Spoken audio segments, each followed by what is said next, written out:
সিঁদুরদানের আগেই প্রমাণ সমেত আহেরির পর্দাফাঁস করে আহেরিকে পুলিশের হাতে তুলে দিল রাঙা। হ্যাঁ বন্ধুরা, আমরা এমনটাই দেখতে পাবো রাঙামতি তীরন্দাজ ধারাবাহিকের আগামী পর্বগুলোতে।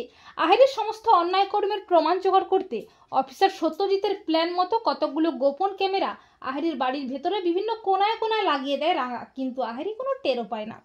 এরপর আহেরি যখন নিশাকে ফোন করে কথা বলতে থাকে, এমনকি হীরা পাচারকারীর সাথে কথা বলে, সবটা ক্যামেরাতে রেকর্ড হয়ে যায়। অপরদিকে বিয়ের সমস্ত আয়োজন করে ফেলে রাঙা। বিয়ের শুভ লগ্ন চলে আসে।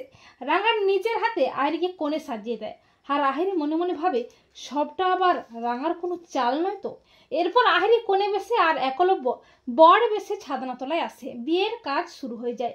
শুভ দৃষ্টি হয়, মালা বদল হয়, 7 পাক ঘোরাও হয়। আর একলব্যের খুব কষ্ট হয় রাঙার জন্য। এরপর যখনই একলব্য আহেরিকে সিঁদুরটা পরাবে করে, ঠিক তখনই রাঙা তীর হাতে নিয়ে রুদ্রমূর্তি নিয়ে হাজির হয় বিয়ের মণ্ডপে। অফিসার সত্যজিৎ ও তার পুলিশ টিমও আসে। রাঙা চিৎকার করে বলে, মোর বরের হাত থেকে সিঁদুরটা পরবি আর কোনো পুরস্কারটা পাবি না মোর কাছ থেকে। তা কি করে হয় আহেরি দিদি?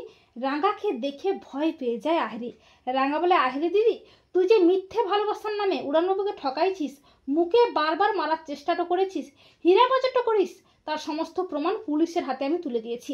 একলব্য বলে, রাঙামতি, আহেরি তোমাকে মেরে ফেলার চেষ্টা করেছিল, কিন্তু তুমি আমাকে সেদিন মিথ্যে বললে কেন? তখন রাঙা বলে, উড়ানবাবু, সেদিন আহেরি দিদির বিরুদ্ধে মোর কাছে কোনো প্রমাণটা ছিল না রে, আর ও আমাকে হুমকি দিয়েছিল তোর কেরিয়ারটা শেষ করে দিবে মু যদি সত্যিটা বলি।